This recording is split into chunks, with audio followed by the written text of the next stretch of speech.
ಮುಖ್ಯಮಂತ್ರಿಗಳಿಗೆ ಜಾಣ ಕಿವಿಡು ಅಂತಕ್ಕಂಥದ್ದು ನನ್ನ ಅಭಿಪ್ರಾಯ. ಪಾಪ ಹೇಳಿದ್ದಾರೆ ವಿರೋಧ ಪಕ್ಷಗಳು ಟೀಕೆ ಮಾಡೋಕ್ಕೆ ಇರೋದು ಅಂತ. ಆಗಿದ್ದರೆ ನಾನು ಆ ವ್ಯಕ್ತಿ ಕೇಳ್ತೀನಿ, ಆ ಮುಖ್ಯಮಂತ್ರಿಗೆ, ನೀವು ಪ್ರತಿನಿತ್ಯ ಮಾಡ್ತಾ ಇದ್ದೀರಲ್ಲ ಕೇಂದ್ರ ಸರ್ಕಾರದ ಅದು ಮಾಡಿದ್ದಾರೆ ಇದು ಮಾಡಿದ್ದಾರೆ ಅಂತೇಳಿ, ಹಾಗಿದ್ರೆ ನೀವುಗಳು ಮಾಡ್ತಾ ಇರೋದು ಬರೀ ಟೀಕೆಗೋಸ್ಕರವಾ? ಇವತ್ತು ದೇಶದಲ್ಲಿ ಮಾಡ್ತಾ ಇರ್ತಕ್ಕಂಥ ಟೀಕೆ, ನೀವು ನಿಮ್ಮ ನಾಯಕರುಗಳು ಇವತ್ತು ಕೇಂದ್ರ ಸರ್ಕಾರದ ಮೇಲೆ ಏನು ಟೀಕೆ ಮಾಡ್ತಾ ಇದ್ದೀರಿ, ಅದು ಬರೀ ಟೀಕೆಗೋಸ್ಕರವೂ ಮಾಡ್ತಾ ಇದ್ದೀರಾ ನೀವು.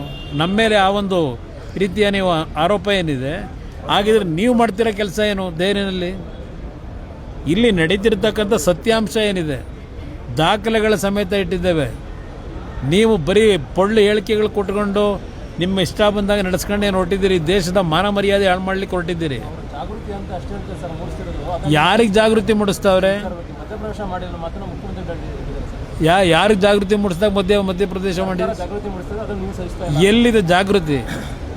ಯಾವ ಜಾಗೃತಿ ಮೂಡಿಸ್ತಾ ಇದ್ದೀರಿ? ಅಕ್ರಮ ಮತದಾರನ ಸೇರಿಸಿ ಅಂತ ಕ್ರಿಯೇಟ್ ಮಾಡೋದಕ್ಕೆ ಜಾಗೃತಿ ಮೂಡಿಸ್ತಾ ಇದ್ದೀರಾ ನೀವು? ಇದನ್ನು ಕೇಳಲಿಕ್ಕೆ ಬಯಸ್ತೀನಿ. ಯಾರು ಯಾತಕ್ಕೆ ಪ್ರತಿಭಟನೆ ಮಾಡ್ತಾರೆ?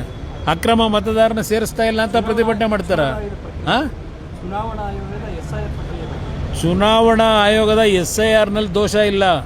ಆ SIRನ ಅನುಷ್ಠಾನಕ್ಕೆ ತರಲಿಕ್ಕೆ ನಿಮ್ಮ ಅಧಿಕಾರಿಗಳನ್ನೇನು ಬಿಟ್ಕೊಂಡಿದ್ದೀರಿ? ಈಗ ನೀವೇ ಮಾಡಬೇಕಲ್ವಾ? ಅದನ್ನು ಮಾಡ್ತಕ್ಕಂಥದ್ದು ದೋಷ ಇದೆ. ಅವರ ಮೇಲೆ ನಿಮ್ಮ ಜಿಲ್ಲಾಧಿಕಾರಿಗಳು ನಿಮ್ಮ BPOಗಳ ಮೇಲೆ ನೀವು ಪ್ರತಿಭಟನೆ ಮಾಡಿದ್ರೆ ನಮ್ಮದು ನಿಮ್ಮ ಬೆಂಬಲ ಇದೆ ನಿಮಗೆ.